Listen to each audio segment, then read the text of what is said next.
그러면 이제 좀 이제 넘어가지고 지금 기록을 보니 1983년도에 이제 퇴사를 하셨는데 그 사이에 예. 이제 잠깐 예 말씀하십시오.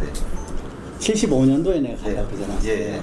미국에 예. 주재 중역으로 뉴욕에 이사하면서 76년도니까 네. 76년도에 나를 회장님께서 아데네로 가라는 거예요. 히랍. 예. 그때 막 리바논 사는데 배팔을 아, 예, 들었으니까 그렇죠. 소위 선주들이 아데네 그레이크 시보는 그 저기 예. 히랍의 선주들이 유명하잖아요. 예, 예. 거기 가서 배를 팔라 이런 얘기죠. 아. 그래 이 지점을 설치하고 가라 그래요. 그래 갔습니다. 지점을 설치했습니다. 지점을 설치했어요. 그리고 3개월 동안 호텔에 있으면서 지점을 설치했습니다. 그래 이제 장기 이제 지점장으로 있으면서 배를 팔려고 그러니까 이사하고 거기가 중요한 데니까 배 팔라 손주들이 많아. 그래 이제 이미 오랫동안 나는 혼자 와 있었으니까 이제 가족 뉴욕에 있는 가족이 와야 되겠더라고요. 그 집을 얻었어요. 호텔에서 나와서 집을 얻었는데 딱 하룻밤 잤는데 그 다음에 명령이 왔어요. 대란 지점으로 가라. 아까 내가 얘기 잠깐 했죠. 세상에 그런 법이 있습니까? 어? 이게 사람이 돌멩이도 아니고 말이지. 오른쪽 호주머니에 있던 동전 왼쪽 호주머니에 옮기는 것도 아니고 말이지. 너무 기가 찬 거예요.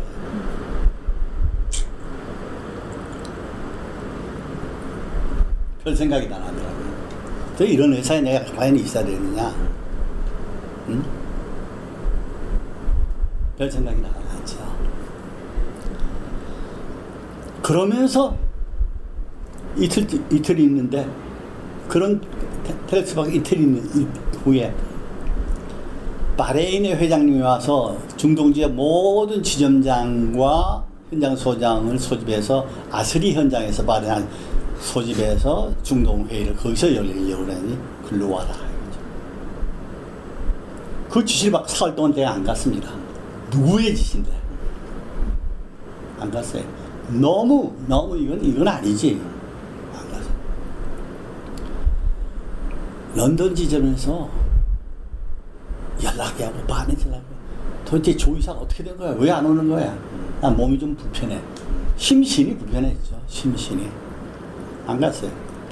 매일 아침저녁으로 온 거야. 누구의 명령인데? 네? 그 어르신의 명령 누가 거역할 수 있어요?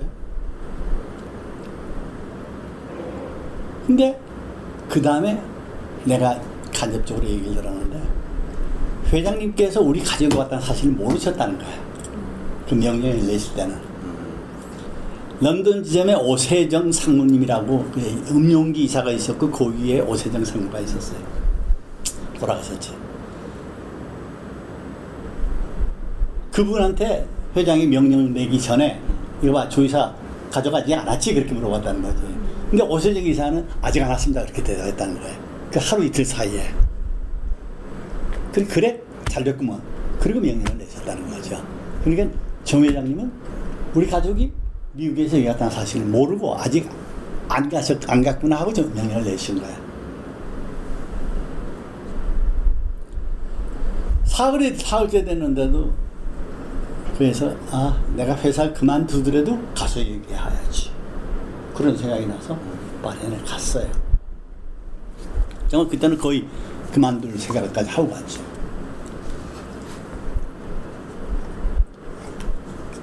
바레인에 도착해서 힐튼 호텔에 딱 갔는데 아니 웬일이냐.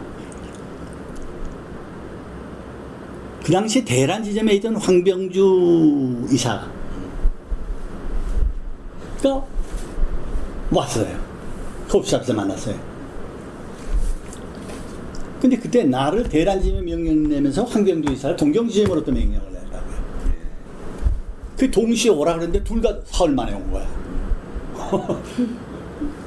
황 이사가 당신 왜 응? 빨리 오지 않고 왔냐 했더니 이거 봐 조 이사 나는 말이야 대란지점에 가서 그 외국인 학교 애들 둘 셋 놓기가 힘든데 애를 쓰고 애를 딱 들어가기로 하고 애들이 왔는데 이게 또 동경지점으로 명령을 했다는 거야. 나하고 비슷한 좀 내용은 다르지만. 예. 그 자기 도무지 자기도 그렇다고 딱 만난 거야. 이거 봐. 회장님이 오라면 말이야 두 만 갖고 와야지 뭐 이렇게 늦게 왔냔 말이야. 나 이제 농담으로 그러지. 그 양반 날 보고 당신은 옛날에 그 전에 저기 갔을 때 이거 봐. 오더니 보이 외형으로 부르는데 우리말로 불렀냐 말이야. 다 이렇게 나를 놀러 먹던 그런 같이 아주 훌륭한 아주 능력 있는 분이었어요. 기술자인데. 그래 회장님께서 내일 아침에 일찍 들어오라고. 저녁에 우리는 이제 단단히 이제 야단 맞을 걸 각오를 하고 기다리고 있는데 회장님께 내일 아침에 들어오라고. 방으로 오라고. 그렇게 연락이 왔어요. 그리고 우리는 각자 들어가서 이 방에 잤죠. 내일 아침에 그만 들어가자마자 들을 얘기를 생각하면 그냥 소름이 끼치는 거지. 야, 뭐라고 야단을 만나. 이 책과 말이야. 그러면서 그날 밤을 지낸 거예요. 그래 아침에 딱 문을 열고 들어갔더니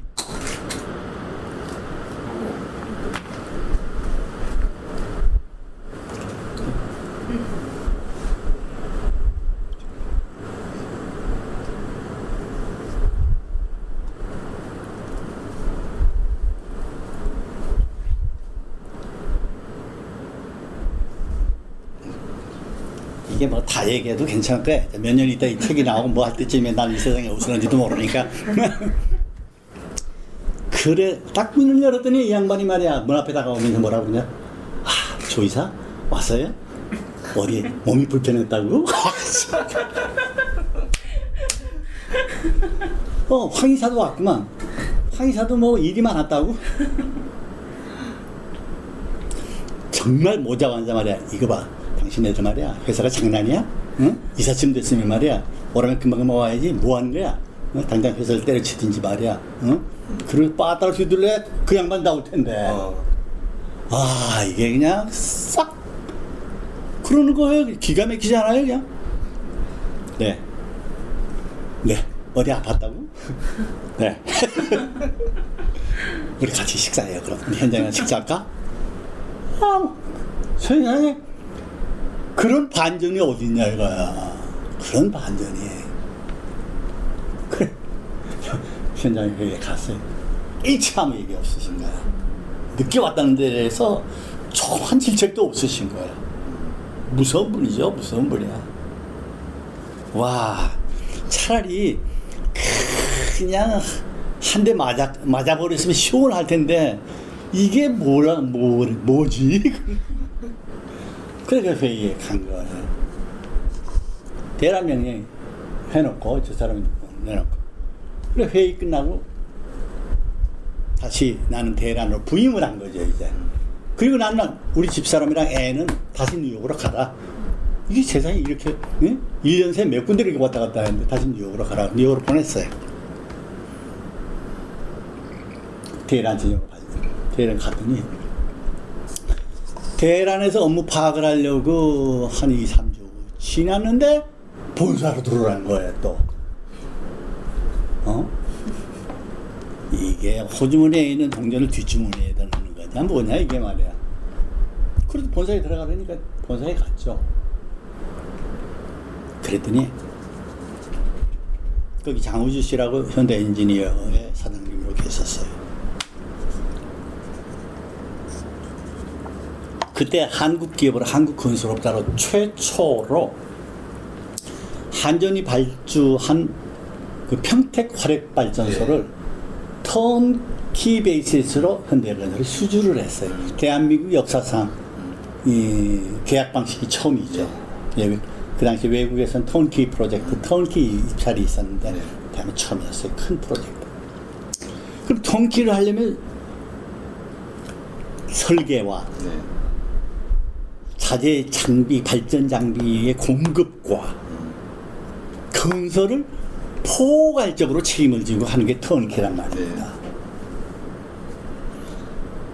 그런데 이 사업을 위해서는 구라파에 보일러 만드는 사람들, 터바인 제너레이터 만드는 사람들, 불란서, 독일, 영국, 미국, 이쪽으로 다 방문을 해서 그 사람들과 사전 협조를 받도록 주선해야 된다. 근데 그때 갈 사람으로 이미 팀을 구성해 놨더라고요. 신대우 돌아가셨지. 그 다음 기우봉 씨, 현재 중전기 사장도 했던 사람이에요. 그 다음에 그 누구야, 저기, 쌍용 자동차 나주 회장도 하고 현대에 계셨던 분인데, 한전에 원래 계셨던 분이에요. 이 사람하고 장주수 씨가 이렇게 됐어요. 근데 이제 회장이 장주수 씨한테 그랬다는 거죠. 이거 봐. 거기 가는데 조상행위를 붙여줄 테니까 같이 돌아라. 이렇게 된 거예요. 그러니까 다 기술자들 안에. 네. 그 커머셜 사이드에서 이제 영업 사이드에서 나간 사람이니까 여기다 도움이라든지 그런 데 경험이 있다고 생각하셔서였는지 회장이 또 날 거기다 붙이는 거예요. 그래가지고 이제 한 바퀴를 돈 거예요. 한 달 이상. 그래가지고 워싱턴, 미국을 가요. 포스터 휠라라는 회사 만나러 미국을 가서 워싱턴에 우리가 들렸었어요. 워싱턴에. 그때 우리 식구들 뉴욕에 있는 거예요. 난 뉴욕에 가지도 못했어요. 우리 와이프하고 우리 집사람하고 우리 아이 국민학교 1학년짜리가 뉴욕의 호텔에서, 아니 워싱턴의 호텔로 찾아온 거예요. 저녁에. 우리는 내일 또 다른 데로 옮겨야 되거든. 난 뉴욕 갔으면 그때 7살 난 우리 아이가 나한테 한 말이 뭐였는 줄 알아요? 아빠는 꼭 그렇게 집을 떠나서 돌아다녀야만 되는 그런 사람이야? 이 질문 하나가. 두 번째 질문은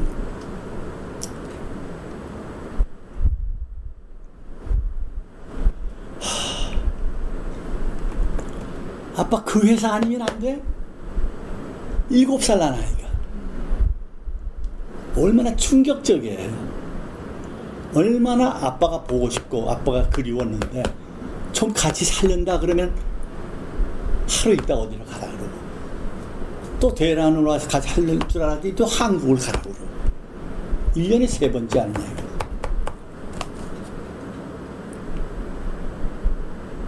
그리고 하루 저녁 자고 갔어요. 그 사건은 내게 굉장히 충격적이었어. 한 아비로서 말이지, 자식한테 대해서.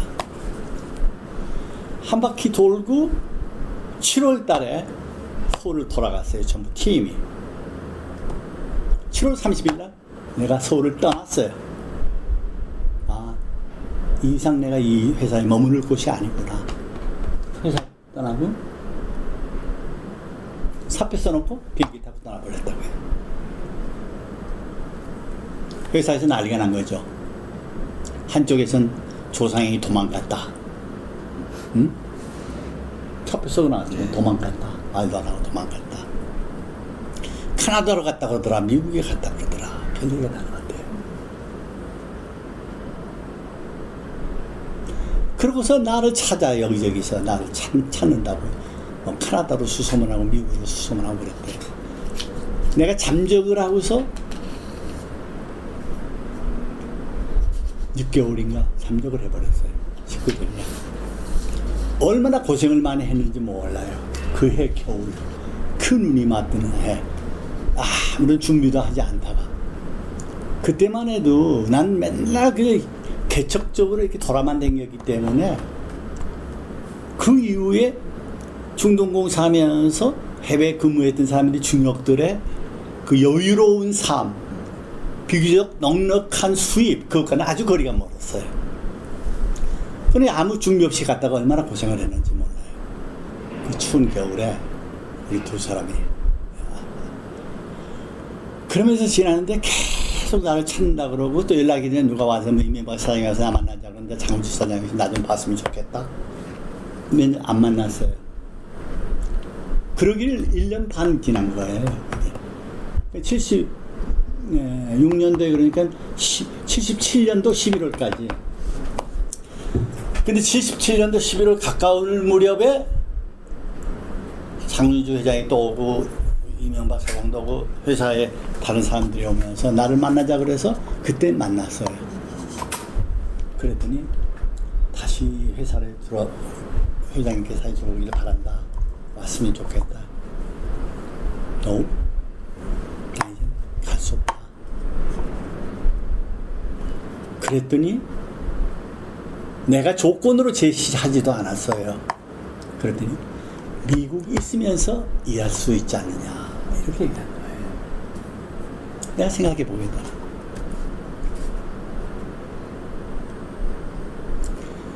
그걸 내가 제시한 조건도 아니었어요. 미국에 있게 한다면, 미국에서 근무한다면 임기를 내가 미국에서 일하겠노라고 내가 조건 제시한 거 없어요. 회사가 먼저 얘기했다.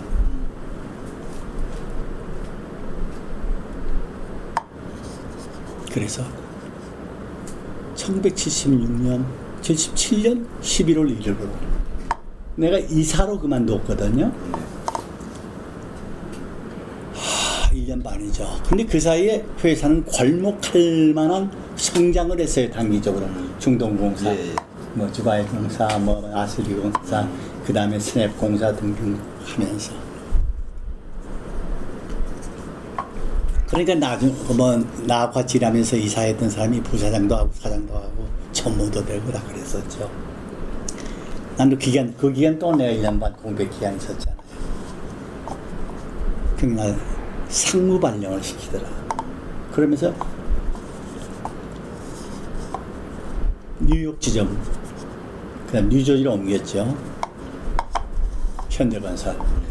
거기에 상무로 다시 근무를 시작했습니다. 77년 11월부터 상무로 근무를 했죠. 그때 김주용 이사라고 네. 현건에 저기 있고 뭐 고생했던 그분이 이사로 있었어요. 좋으신 분이죠. 그러고서 그러니까 11월이 지나서 78년이 됐죠. 79년이 됐죠. 1년 좀 지났어요. 77년, 78년 한 1년 한 2개월 좀 되니까 2000년이 되잖아요. 2000년 때까지 있었거든요. 근데 조금 있으니까 또 슬슬 바람을 넣기 시작하는 거예요. 조상모 이제 한국에 와서 일 좀 해야 되지 않겠어? 그런 얘기를 온 사람마다 하는 거예요. 사실 내가 미국에서 있기로 한 건 내가 제시한 조건도 아니었습니다. 근데 회사가 그리 하라고 그랬어요. 그리 하겠다 그랬다. 어찌 보면 약속이라 그럴까? 조건이라 그럴까? 그런데 슬슬 오는 사람마다 조상우 이젠 서울 와서 일 좀 해야 되지 않겠어? 서울로 오지. 그런 얘기를 해왔어요. 이제 또 다른 결단을 내려야 할 순간이 오지 않았나 이런 생각을 하는 차에 1980년 말에 그 서울의 요구에 부응하지 않은 상태에서 나를 갑자기 1981년 1월 1일부로 리비아 사업본부장으로 명령을 딱 내더라고요. 리비아 사업본부장.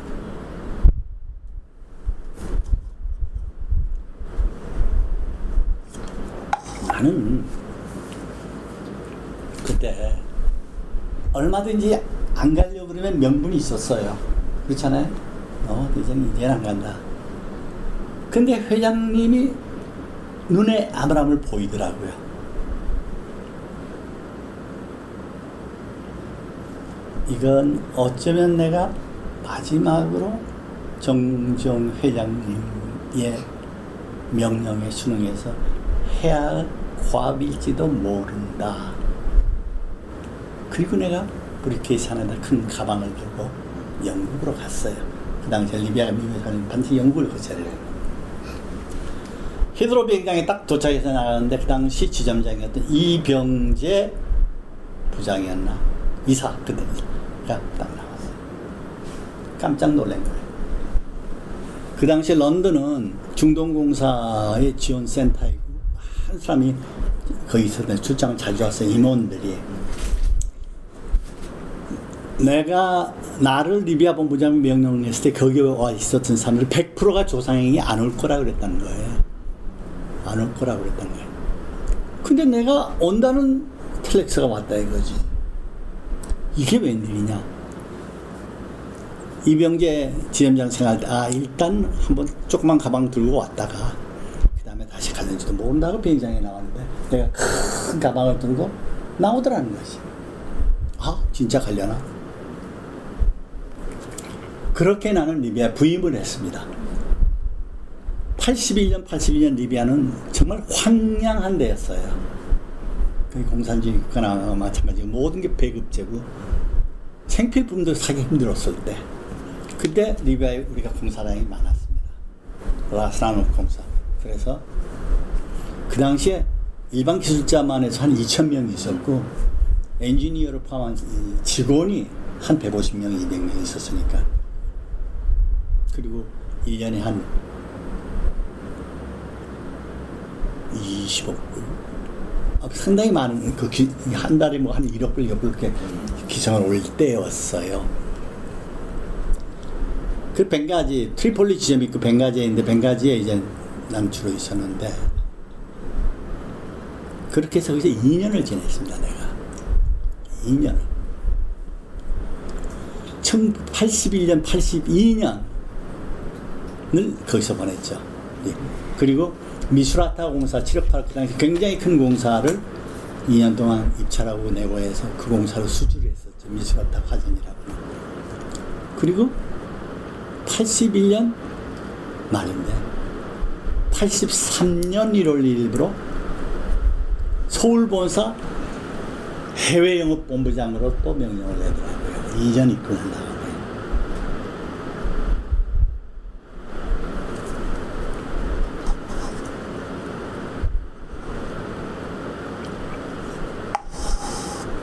그리고 서울 갔습니다. 83년. 해외영업본부장을 했죠. 그때 내가 계속해서 마음 먹고 있었더라면 막 좋은 기회가 왔었을 거예요. 많은 사람들이 모르죠. 네. 전혀 가지 않으려고 했던 사람이 않으리라고 생각했던 사람이 뉴욕에서 리비아까지 갔다. 리비아에서 오라 그러면 안 올 사람이 또 서울까지 왔다. 그러니까 이제 마음 잡고 서울에서 일할 만한 놈이구나 이렇게 생각했었는지도 모르지.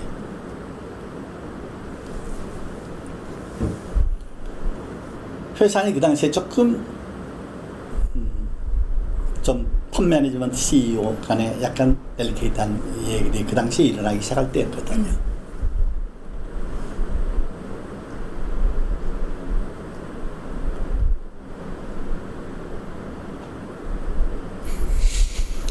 그런데 아니더라고요. 내가 거기 있으면 그 전에 서울에서 했던 거 매일 저녁 손님, 외국 손님들 접대하고 또 해외 연락을 하고 있던 또 그런 일의 반복이고 가족은 또 뉴욕에 있지. 리비아 2년 동안 떨어져 있었지. 많이 2년 떨어져 있었는데 우리 아이 그 사이에 초등학교 3학년 되고 그랬지.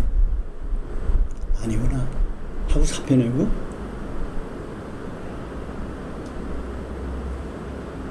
83년도에 3월달인가 4월달에 내가 회사 그만두고 미국으로 갔죠. 미국으로 갔어요. 근데 아까 누가 날 보고 상당히 자유롭게 살고 그런 사람 아니냐 그러는데 나는 그래요. 난 지금까지 회장님의 사랑을 많이 받은 사람이에요. 83년도에 그만두고 가는데 1년 있다가 김주용 전무한테 전화가 왔어요. 미국에 있는데 미국 가서 내가 CBD라고 하는 회사, 컨설팅 회사를 해가지고 84년부터 92년까지 했는데 93년 여기 오기 전까지 김주용 의사한테 전화가 와서 회장님께서 전무님 찾으시고 그때 이제 내가 전무 발령 받았을 때거든요. 리비아 전무 발령 받았는데 전무님 찾으신다고 한번 뵙기를 원한다고 한번 보기를 원한다고 83년 그 얘기를 듣고 한 달 좀 있다가 내가 회장님 뵀죠. 그 양반이 아침 10시에 날 만나기로 했었는데 벌써 아침 7시 반에 김종 부사장한테 아, 예. 네.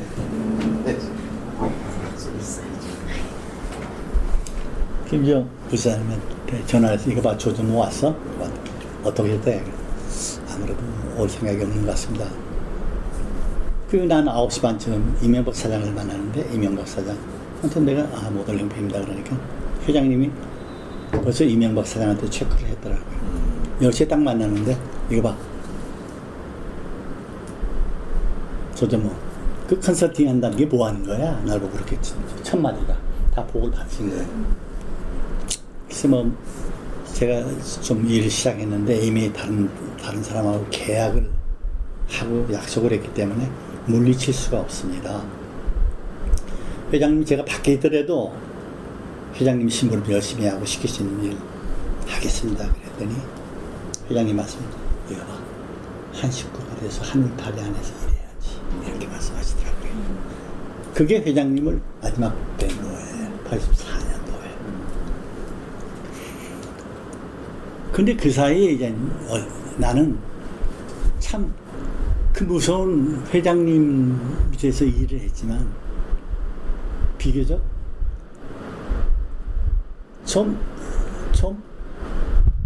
좀 다르게 난 하고 싶은 대로 하고 살았어요. 예를 들자면 83년도에 내가 전무로 있을 때 7시경에 막 회사 나가서 친구들 만나려고 나가는데 이병규 비서실장한테 전화가 들어오는 거야. 막 나가야 되는데 전문면 오늘 저녁에 회장님께서 그 사장단 몇 분 하고 뭐 이준 회장도 몇 분 하고 식사하는데 전무님도 오시라고 그럽니다. 전 못 갑니다. 왜? 저기 전무님 오늘 뭐 정부 분들하고 뭐 저녁 약속이 있었습니까? 어찌 보면 이병규 씨는 나한테 적절한 변명의 자료를 먼저 제공했었는지도 모르죠. 그럼 내가 이해했으면 좋은데 난 그러지 못했어요. 아니 친구들하고 약속이 있어요. 난 휙 나간다. 돌이켜 생각해보면 그게 대부분의 중역이라는 게 그런 기회가 오질 않아서 그렇지 실세의 모임에 낄 수 있는 기회만 있을 텐데 나는 그런 거 전혀 또 개의치 않았어요. 그런 경우가 몇 번 이병규 씨 나올 거야.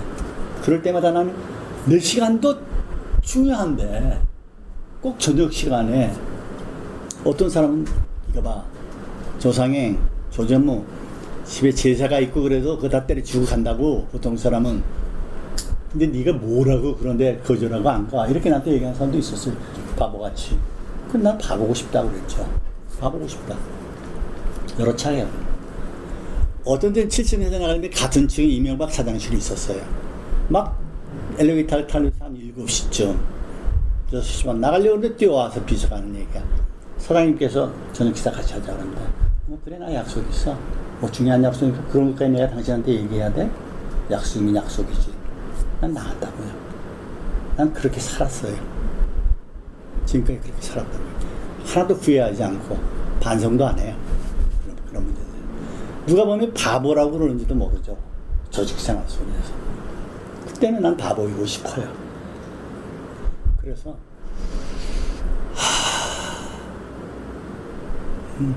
세상을 사는 요령이 없는 건지 몰라도 그러나 그럼에도 불구하고 나는 우리 정지용 회장님의 사랑을 듬뿍 받은 사람이 아니었냐 이런 데서 정말 고맙게 생각하고 이 책에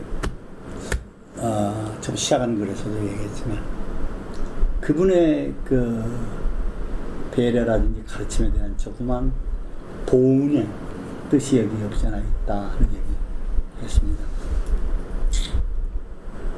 그리고 가가지고 10년 동안 제 일을 했어요. CBD라는 컨설팅 회사 프로젝트 개발에 대해. 그리고 93년도 내 나이 55살 됐을 때 하늘이 나를 15년만 더 살게 해준다면 한국에서 하고 싶은 일이 있었어요. 한국에 와서. 그건 뭐냐면 어느 시골 혜택받지 못한 아이들이 많은 동네에 가서 아이들과 함께 좀 살고 싶다 하는 거였어요. 어린애들 프로그램 해주려. 그래서 91년부터 한 2년 동안 전국 방방곡곡을 다니면서 내가 일할 곳 일터를 찾아서 헤매 수십 개, 수백 개면을 하다가 어느 날 나간 오봉산 기슭을 지나가는 비포장도를 지나가는데 아이들이 많이 노는 것을 볼 수 있었어요. 그래서 왜 아이들이 이렇게 많지? 시골에 그때 인원 현상 젊은들이 없으니까 아이들이 없으니까 그런 걸 보고 면사면서 통계 자료 보고 그러면서 또 방문하고 그래가지고 내 거처를 바로 전라남도 순천시 나가면 내원리 오봉산 밑으로 정하고 93년도에 정확하게 내 나이 55세가 되는 10월 6일에서 내가 그걸로 갔어요. 그리고 지금 20년 가까이 사는 거예요. 처음에 아이들하고 지나다가 그 다음에 이제 아이들이 지금 없어져 버리는 거예요. 지금 아이들이 내가 갔을 때 10살 국민학교 다니는 애들이 뭐 시집가고 장가가고 다 그랬으니까 그렇지 않겠어요? 그리고 그 사이에 이제 나는 그동안 공부했던 갈등 해결에 대한 거, 협상에 대한 거 학교에서 또 초등학교에서 혹은 대학교에서 대학원에서 혹은 시민단체에서 회사에서 워크숍도 해주고 세미나도 해주고 강의도 하고 그렇게 지냈죠. 그럼 혹시 그 이후로 떠나간 뒤에 우리 창업자를 다시 만난 때는 언제입니까? 못 만났습니까? 왜냐면 안 만났죠. 내가 거기 가 있는 지금 20년 동안은 이 책이 나올 때까지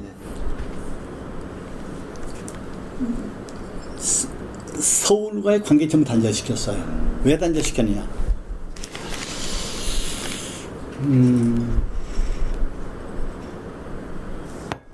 이게 세상이라면, 이게 대한민국이라면 나는 회사 생활하면서 적어도 이 코어 속에서, 코어, 핵 속에서 정치, 경제, 문화의 어떤 의미 핵 속에서 함께 살았어요. 즐겼죠. 83년도에 그만두고 나를 회사가 그만두란 말도 안 했지만 내가 그만두기 바깥으로 나 자신을 던졌어요. 변두리로 와봤어요. 그리고 그 속에 머물렀던 나를 볼 기회가 생긴 거죠. 그러니까 내가 뭐 그 전에 내가 보이기 시작하더라고요. 내가 보이기 시작하더라고요. 한없이 부끄러운 거예요. 그 독선과 오만과 편견과 아집 속에 머물렀던 그 시절, 그 세월의 나 자신이. 그러니까, 나를 다시 찾아보자 하는 생각이 나는 거죠. 그리고 그러다 보니까 이 속에 있는 중학교, 고등학교, 대학생들, 친구들 전부 단절하고 바깥에서 농사 짓는 사람들, 뭐 하는 사람들, 각양각색 정말 사람 냄새 나는 사람들과의 만남이 생긴 거죠. 너무 재밌는 거예요. 그 내가 하고 싶은 일하고 그렇게 내가 좀 20년 가까이 사는 거죠. 그러니까 이 책 내고서 나를 옆에 김지용 씨라든지 김광명 씨라든지 이병규 씨 인터뷰하면서 만났고 그건 30년 만에 만났거든요. 작년에 만났으니까. 작년, 금년에. 뭐 이름도 잊혀져갈 그런 사람, 그런 이름인데. 너무 고맙게 다뤄줘서 고맙고. 그래서 누구는 그때 날 보고 속세를 떠나서 어디로 뭐 돌을 닦으러 간 사람이 아니다. 내가 쓴 얘기가 그 얘기였죠. 나는 속세를 떠난 것이 아니라 속세의 중심에서 속세의 변두리로 나 자신을 옮겨서 속세에 있을 때 나 자신을 볼 수 있었다는 것만으로 행복이 축복이었다고 생각한다. 그런 얘기를 내가 읽었습니다. 그래서 그런 얘기를 쓴 거예요. 그럼 이제 말씀 나왔으니까 이제 정중히 희망을 경영하다 이 저서에 대한 질문을 좀 해보도록 하겠습니다. 이 책을 기억하게 된 어떤 그런 의도나 계기는 무엇입니까? 그분 돌아갔을 때까지 난 그분 생각 안 하고 현대라는 걸 완전히 잊어버리고 살았다고요. 소를 잊어버리고 살았어요. 만남도 생각도 내가 오봉산 기슭에 사실 93년도부터 내가 처음 가가지고 제 이름도 거기 아까 이력서에는 조이코라는 이름을 썼어요. 조상이라는 이름을 죽여버렸다고요. 그리고 조 이코란 이름은 할 수 없이 어디에서 대학에서 강의를 해달라 그런다든지 그럴 때 뭐 이력서를 좀 보내주십시오, 뭐 해주십시오. 그러느라고 그 이름을 썼죠. 그러나 동네에서는 철저하게 오봉 할아버지로만. 네. 그리고 이름도 성도 몰라요, 거기 있는 사람들이.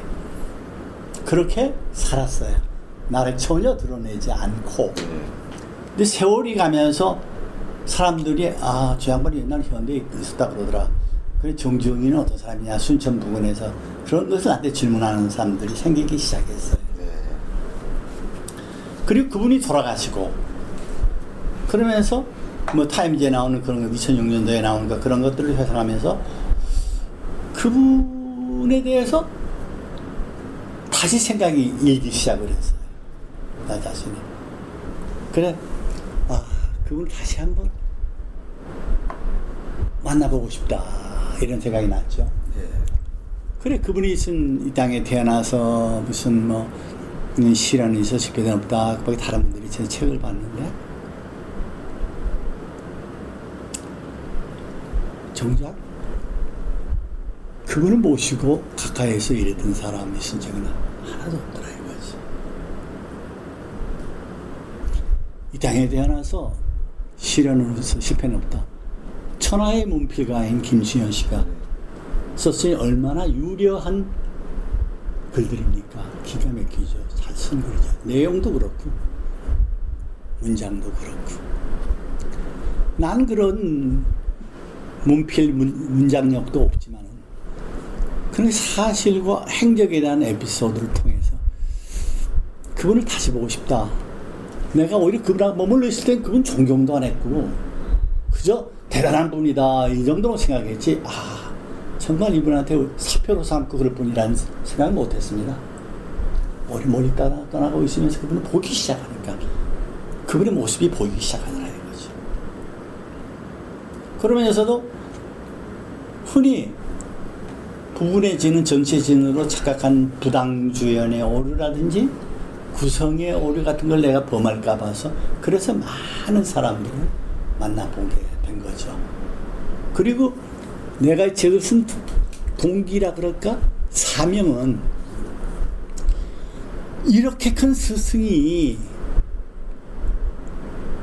그 밑에서 내가 18년을 있었는데 아무것도 모르고 배우지 못했다. 이제 와서 그분이 큰 스승이라는 걸 알게 됐으니 미래를 고민하는 젊은이나 사영업을 하는 사람이나 회사에 있는 사람이나 간부나 CEO나 여러 층의 각 부문의 리더나 심지어 대통령이 되기를 원하는 사람까지도 그분한테서 학습해야 할 것들이 너무너무 많다는 거. 그래서 그분들이 배울 수 있는 것을 나는 중심으로 쓰기 시작했다고요. 그분이 배울 수 있는 거. 근데 막상 이 책을 쓰려고 거의 원문을 쓰고 출판사를 한두 군데 접촉을 했었는데 전부 부정적이었어요. 부정적인 이유를 몇 가지 들면, 첫째는 그분은 이미 가신 분이다. 정몽구나 이건희도 아니다. 두 번째는 요즘 20대, 30대, 40대, 30대가 책을 제일 많이 보는 구독자들인데, 여기 독서가들인데, 그분들이 좀 인기 있는 것들은 닥치고 정치, 뭐 낙검수, 아프리카 청춘이다, 이런 것들 좋아하지 지나간 사람 그거 안 본다. 그런 거였어요. 두 번째. 세 번째 이유는 뭔지 알아요? 그거는 박정희 대통령 때 유신 정권과 정경유착으로 해서 일어난 기업이 현대가 아니냐. 그와 박정희 씨와의 관계는 세상 사람이 다 아는 얘기다. 넷째, 요즘처럼 반독, 반재벌, 반대기업 정서가 풍미하고 있을 때 이런 책이 나올 때냐? 아니다. 마지막 5번째 이유가 있는데, 이 얘기는 내가 참 얘기하기가 망설여지지만, 내가 처음에 얘기했듯이 난 사실 베이스에서 얘기할 테니까 그건 나중에 고려하십시오. 5째는 우리가 그 엄마한테 배울 것이 많다고? 뭘 배울 수 있는데? 조상행 씨, 이명박 씨 잘 아시죠? 정주영 씨 밑에 25년 동안 간부로 CEO로 있었던 분 아닙니까? 그분이 지금 하시고 계신 건 전부 정주영 회장님한테 배우신 거 아니에요? 근데 그런 걸 우리가 또 배워야 되나요? 이렇게 얘기하는 사람도 있었습니다. 네. 내가 5가지 이유를 얘기했는데 그건 이젠 전부 다 얘기했더니